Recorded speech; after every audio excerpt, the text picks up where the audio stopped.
প্রত্যেক দিন পত্রিকায় পড়েন, মনে হচ্ছে বৈষম্য বিরোধী ছাত্র আন্দোলনের ছেলেমেয়েরা দেশের সব কিছু লুটপাট করে খেয়ে ফেলছে। দেখলে মনে হইতেছে বাংলাদেশে আর কোনো ইবলিস ছিল না 24-এর আগে, সব ফেরেশতা ছিল, 24-এ সব ইবলিস হয়ে গেছে। ঠিক উল্টা গল্পটা শেখাচ্ছে।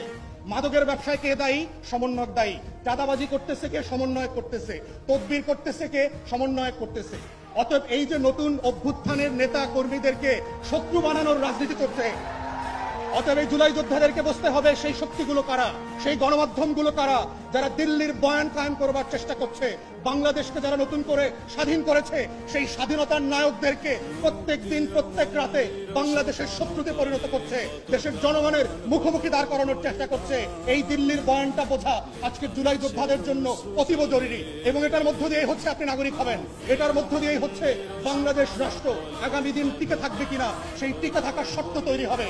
এবং সেই শর্তের ভিতরে শুধু বিদেশি শত্রু না, কারা কারা আজকে বাংলাদেশে মৌলবাদীদের উত্থানের গল্প শোনাচ্ছে, জঙ্গি উত্থানের গল্প শোনাচ্ছে। এই গল্প তো আমরা 2001 থেকে দেখেছি, যে এই গল্পগুলোর মধ্য দিয়ে আমার মাদ্রাসার ছাত্র আলেম ওলামায়ে কেরাম বিরোধী দলের রাজনীতিবিদদেরকে গুম করার, খুন করার, আয়না ঘরে নেওয়ার বৈধতা তৈরি হয়েছে। যেই গল্পের মধ্য দিয়ে জিয়া পরিবারের সদস্যদেরকে গুন্ডা বানানো হয়েছে, চোর বানানো হয়েছে, হাওয়া ভবনের নাটক তৈরি করা হয়েছে। যেই গল্পের মধ্য দিয়ে জাতীয়তাবাদী দেশপ্রেমিক শক্তিকে কিভাবে একের পর এক মিথ্যা মামলা দিয়ে বাংলাদেশের রাজনীতিতে নাই করে দেওয়া হয়েছে, এই গল্পটাও আপনাদেরকে বুঝতে হবে।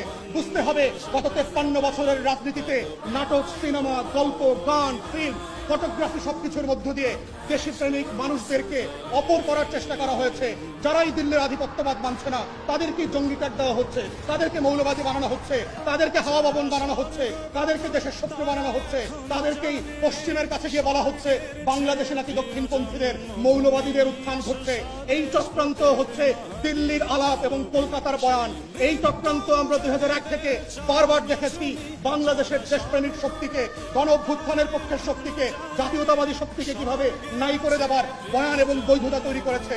তাই আজকে যারা জুলাই যোদ্ধা ছিলেন আপনাদেরকে বুঝতে হবে সেই শত্রুরা কারা, কারা কারা গণমাধ্যমে বসে পুরাতন বাংলাদেশের বন্দোবস্তকে ফিরিয়ে নিয়ে আসার চেষ্টা করছে, কারা কারা প্রত্যেক দিন রাতে টকশোতে বসে জুলাইয়ের বিরুদ্ধে মতামত তৈরি করছে।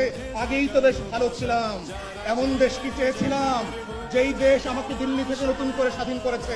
অতএব সেই বাংলাদেশটা কোথায়? সেই বাংলাদেশটার আকাঙ্ক্ষাকে নতুন করে ধারণ করবার জন্য শত্রু আইডেন্টিফাই করা খুবই জরুরি। এবং তরুণদেরকে, শিক্ষার্থীদেরকে, তরুণীদেরকে, যারা শহীদ পরিবার, আহত পরিবার আছেন, আগামী দিনের বাংলাদেশ থাকবে কি থাকবে না এটা সত্য হচ্ছে সেখানে।